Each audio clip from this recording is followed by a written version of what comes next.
When it comes to autism, how is it diagnosed? What sort of things should parents look for? What sort of subtle changes happen, at such a young age that might send up a red flag to parents? With autism, we tell the basic overall principle that every family has learned going through this, that we tell to everybody, is trust your gut. If you feel like something's wrong, even if you don't realize what it is, but just something seems off, trust that, because subconsciously you're picking up on something that you may not be able to articulate yet. And because the early changes can be to such a small degree, but it changes the trajectory dramatically. And if you see something happen at a year that you think, oh, that's a little strange, what that looks like at 2 years and 3 years and 20 years is very dramatic. So trust your gut. And we have something where parents will go in and say to their pediatrician and say, I'm a little concerned about this. And pediatrician will be like, oh, don't worry about it, it'll be fine. They usually grow out of it. If that doesn't sound right to you, don't be satisfied with the answer that isn't satisfying. And start talking to other family members, come to the autism community directly, because it's autism itself, and especially medical treatment and health advice for autism is it's a maze. There's not good guidance, and it's an illness it's a disorder that was defined in 1943, and yet 70 years on, we still don't have good guidance on what to do for our kids health-wise. And because these kids, it's a population where they have a lot of health differences, a lot of different functionality differences. It's really a diagnosis that I consider kind of a junk diagnosis at this point. It's a communication disorder. There are certain behaviors involved, but all these kids are so different. So, getting to know what the differences are, you really need to get involved directly with the autism community, autism parents, because we've all had to navigate that minefield, and we get a sense of, your kid needs to talk to that doctor and maybe this nutritionist, but this person deals with something else. So it's something that the problems aren't well sorted. So first thing is trust your instincts. If you see loss of eye contact, if they feel like they're withdrawing from you, if you feel like, there's everywhere you go, there's campaigns for know the signs. So take a look at those, because your pediatricians will have those packages. Those are everywhere. What they don't do is tell you, they let you look for the behavioral signs. They tell you what those are. What they don't do is tell you to look for the physical signs. If you're seeing eczema, if their skin is not good, if they've got red cheeks, that may be yeast. If they've got eczema, that's a sign there's some autoimmune stuff going on. If they've got, if they're floppy, if they're kind of not coordinated and they've got kind of loose muscles, and it's called hypotonia.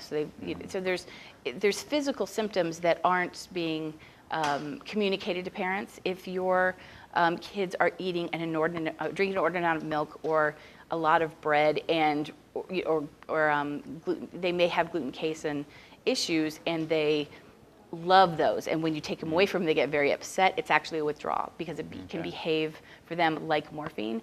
That may be a sign that they're one of these kids that is actually maybe doing pain management through gluten and casein, because our kids have, when they have neurological problems, and it affects the entire central nervous system, they can have, two things can happen. They can have they can injure themselves very easily because they're not feeling pain. It's not processing correctly. It's not registering correctly. Or hurt themselves, or when you see kids banging their head against a wall and they're not feeling that pain signal properly.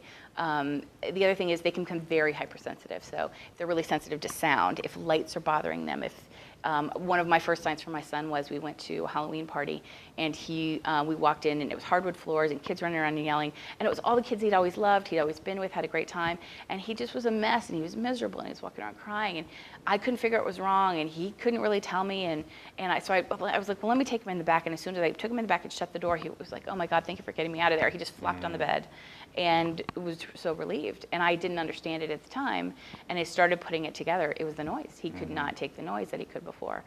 So sensory things, if they don't like sand, what they're touching, if it's bothering them, if the tags in their shirts are bothering them, it's a sign that their nervous system is either being too loud or too quiet. So if there's differences happening in your child, and I hesitate to say it's a sign of autism, because we really don't even think as autism as, autism is kind of this definition of certain communication problems. But our kids that we think of as affected children have everything from autism to ADD to, mild attention problems to asthma, diabetes, all these neuro and autoimmune disorders are kind of a big collection of them. And what kids with quote unquote autism diagnosis will respond to, some of their siblings with different diagnoses are also responding to. So also don't get stuck on the labels. If you're seeing differences in your child and you go, oh my gosh, this might be autism, and your pediatrician goes, no, that's not autism, because here's what the book says autism is. That doesn't mean there's not a problem, and it's not a milder problem, or it's not another autoimmune issue. So that's kind of the starting point. But again, go to the parents, because they've usually navigated the networks in your area. And there's great groups like Generation Rescue and Talk About Curing Autism, the National Autism Association, that can say, okay, if you're in this town, go call this mom, because she knows exactly the groups, the good doctors in your area and the ones who just won't take you seriously or won't really investigate what's going on with your child. So it's hard. There's not a quick, easy answer.